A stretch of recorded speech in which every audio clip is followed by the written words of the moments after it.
Good morning class. आज हम लोग अपनी हिंदी पाठमाला आकृति का अगला चैप्टर पढ़ेंगे। हमारा अगला चैप्टर है देहाती चूहा और शहरी चूहा। इस चैप्टर में शहर और देहात में फ़र्क बताया गया है, लेकिन ये भी बताया गया है कि जिसे जहाँ रहना अच्छा लगता है, जो जहाँ रह जाता है उसे वही अच्छा लगता है, चाहे वह शहर हो या देहात। तो इस चैप्टर में दो चूहों की कहानी बताई गई है। चलिए हम पढ़ते हैं, आप लोग ध्यान से मेरी बात सुनिए। हम रीडिंग करने जा रहे हैं। एक छोटा सा चूहा देहात में रहता था। देहात मतलब गांव में। एक छोटा सा चूहा एक गांव में रहता था। उस बेचारे जीव के लिए जीना सरल न था। उसे भुट्टे जौ बीज के लिए काफ़ी भागदौड़ करनी पड़ती थी। इन्हें वह अपने भंडार में सर्दियों के लिए दबाकर रखता था। सर्दियों में उसे अपना बिल पेड़ के नीचे खोदना पड़ता था और पत्तों से अपने आप को ढकना पड़ता था, लेकिन उसे खाने के लिए पर्याप्त सामग्री थी। वह सोने के लिए आरामदेह खेत था। वह इस वातावरण में बहुत खुश था। अब देखिए, उसके लिए हर चीज़, जो भी उसकी ज़रूरत की चीज़ें थी, वो सब उसे वहीं मिल जाती थी और वह बहुत आराम से रहता था। इसीलिए वह बहुत खुश रहता था। एक देहाती चूहे ने अपने भंडार की तरफ देखा। वह पूरा भर गया था। उसने सोचा कि उसके पास खाने के लिए पर्याप्त है और मौसम भी अच्छा है।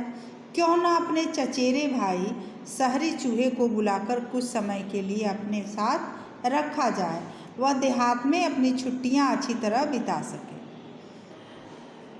ये सोचने लगा। इसका एक भाई था, चचेरा भाई, जो कजिन होते हैं, उसे चचेरा भाई कहा जाता है। वो शहर में रहता था।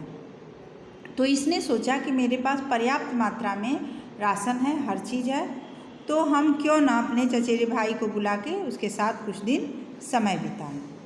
शहरी चूहा कुछ दिनों बाद आया। दोनों भाइयों के पास बात करने के लिए बहुत कुछ था। वे काफ़ी समय से आपस में मिल नहीं पाए थे, लेकिन जब देहाती चूहे ने रात का भोजन परोसा तो शहरी चूहा उदास हो गया। अब देखिए, जब जो गांव में रहता था चूहा, तो जो गांव में उसे मिलेगा वही तो वो रखेगा ना।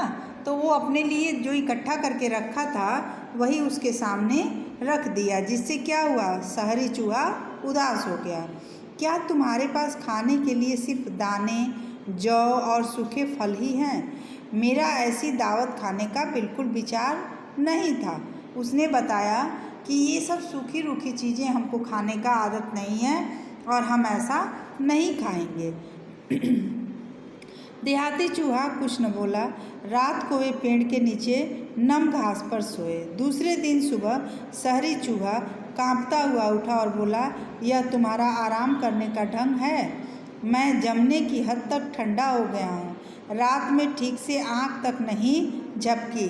अब देखिए, जब वो खुले आसमान के नीचे सोया तो उसे ठंड लगने लगी और वह रात भर सो नहीं पाया। देहाती चूहे ने कहा, मुझे खेद है, मतलब मुझे दुख हो रहा है कि मैं तुम्हें तुम्हारे तरह सुविधा नहीं दे पा रहा हूँ। लेकिन शहरी चूहे ने बात को उदारता से लिया और कहा, अफसोस मत करो भाई, आओ और मेरा शहर देखो। तुम देखोगे कि यहाँ और वहाँ में क्या अंतर है। हम अच्छा खाएंगे पिएंगे। मेरे पास बड़ी आरामदेह बिल है जहाँ हम सोएंगे। मेरे साथ आओ और शहरी जीवन का मजा लो। अब वो सोचा कि जैसे वो अपने शहर में जिस घर में रहता था उस घर में अपने भाई को ले जाएगा तो उसे भी वहाँ का जीवन दिखाएगा। देहाती चूहा मान गया। दोनों चूहे शहर की तरफ चल पड़े।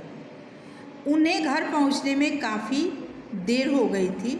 उस दिन उन्होंने बड़ा अच्छा भोजन किया। मेज़ अच्छी अच्छी खाने वाली चीज़ों से भरी थी। मेज़ के चारों तरफ लाल मखमल के गद्दे लगे हुए थे और सब कुछ आरामदायक था। शहरी चूहे ने उसे बैठने के लिए आमंत्रित किया और कहा, मैं तुम्हारे लिए बढ़िया खाने की बढ़िया वस्तुएं लाता हूँ। उसने पनीर और रोटी का छोटा टुकड़ा, सलाद, केक, अखरोट आदि देहाती चूहे को दिए। देहाती चूहे ने खाते हुए अपने भाई के शहरी जीवन को सराहा।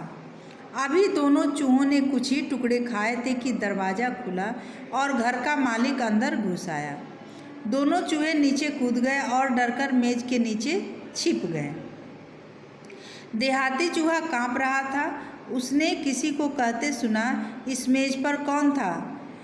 फिर किसी ने दोबारा दरवाज़ा खोला और 3 चिघाड़ते हुए सूंघते हुए कुत्तों को अंदर घुसा दिया। ओह मेरे भगवान! देहाती चूहे ने शहरी चूहे के साथ कमरे की ओर के चारों तरफ भागकर जान बचाते हुए कहा। जहाँ कहीं भी वह छिपने की कोशिश करते, कुत्ते सूंघ लेते और उनकी तरफ बढ़ते। अंत में कुत्तों को एक छोटा सा छेद मिल गया जहाँ वे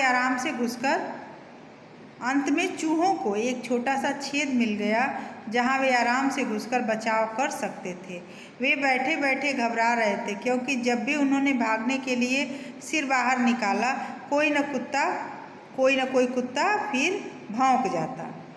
घंटों बाद जब कुत्ते और लोगों ने कमरे को छोड़ दिया तो देहाती चूहा सहमा सूंघता बाहर आया। वह भी कांप रहा था। काफ़ी देर छेद में रहने के कारण वह अकड़ गया था। हालांकि वहाँ कोई नहीं था। देहाती चूहे ने कहा, मुझे डर लग रहा है और मैं वापस जा रहा हूँ। तुम्हारी आवभगत का धन्यवाद। मैं महसूस करता हूँ कि अपनी फसलें, जौ, बीज और सर्दियों की ठंडी हवाएं तुम्हारे अच्छे खाने और आरामदायक घर से कहीं अच्छी हैं। आखिर मैं अपने देहात में शांति और आराम से सो तो सकता हूँ। तो बच्चों, ये था इस चैप्टर का पूरा विस्तार से कहानी। इस कहानी को आप लोगों ने सुना, इससे आप लोगों को क्या शिक्षा मिलती है? यही कि जो जहाँ रहता है उसे वहाँ अच्छा लगता है और सुकून शांति से वो अपना जीवन व्यतीत करता है। उसे वहीं अच्छा लगता है जहाँ वह हमेशा से रह के आता है और रहना चाहता है। ठीक है, अब हम आगे बढ़ते हैं शब्द अर्थ की तरफ। शब्द अर्थ है हमारा सरल का अर्थ है आसान, भाग दौड़ का अर्थ है व्यस्त, देहाती का अर्थ होता है गांव वाला, अफसोस का अर्थ होता है पछतावा, आमंत्रित का अर्थ होता है बुलाना, आरामदायक का अर्थ होता है सुविधाजनक। ठीक है, ये शब्द अर्थ आप लोग को अपनी नोटबुक कॉपी में भी लिखनी है। अब हम आगे बढ़ेंगे। अगला एक्सरसाइज है हमारा, सही उत्तर पर सही का चिन्ह लगाओ। डैश का भंडार भरा हुआ है, किसका? देहाती चूहे, शहरी चूहे, दोनों या मकान मालिक। चारों ऑप्शन में से किसका भंडार भरा हुआ था? देहाती चूहे का। किसका?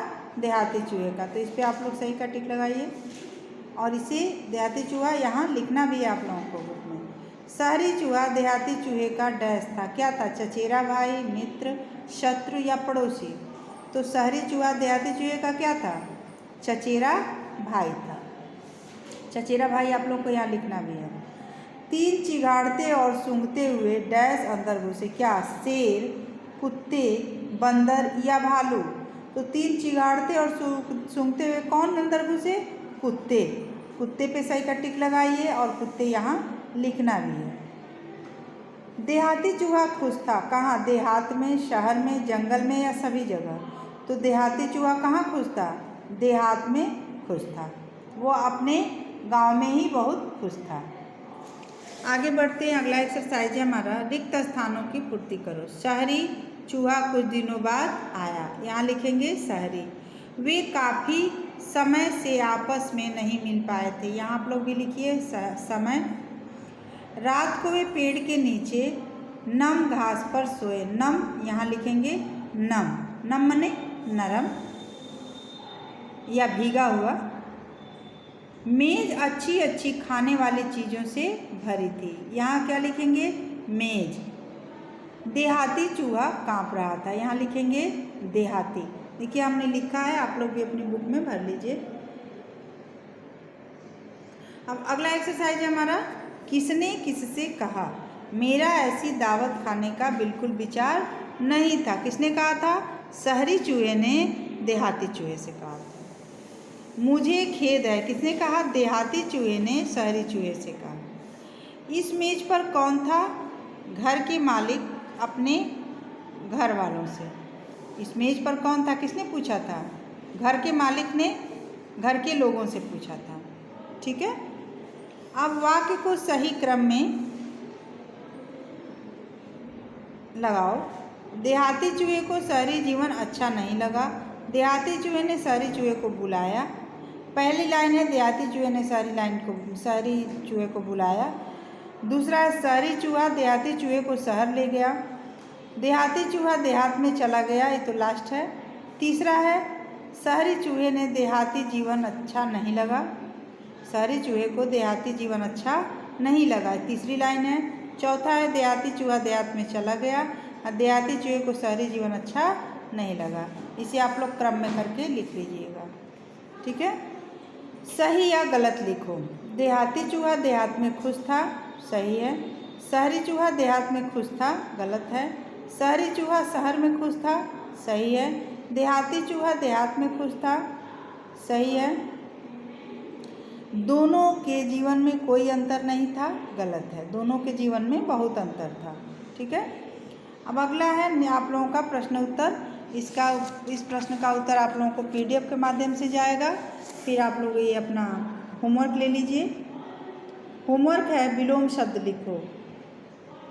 अच्छा का बुरा, रात का दिन, खुश का नाराज, शहर का देहात। दो पर्यायवाची शब्द लिखो। रात का रात्रि रजनी, आँख का नयन नेत्र, आमंत्रित का बुलावा न्योता। वाक्यों में प्रयोग करो भी, आप लोग अपने से करेंगे। देहात का, पर्याय का, पर्याप्त का, अच्छा का, अफसोस का, अवगत का। ठीक है। इसका वाक्य प्रयोग आप लोगों को खुद से करना है। तो ये 3 आप लोगों का होमवर्क है और बाकी का जो भी हमने आप लोगों को एक्सरसाइज बताया है वो आप लोग अपनी बुक में भर लीजिएगा और बुक से ही आप लोग लर्न करेंगे। ठीक है।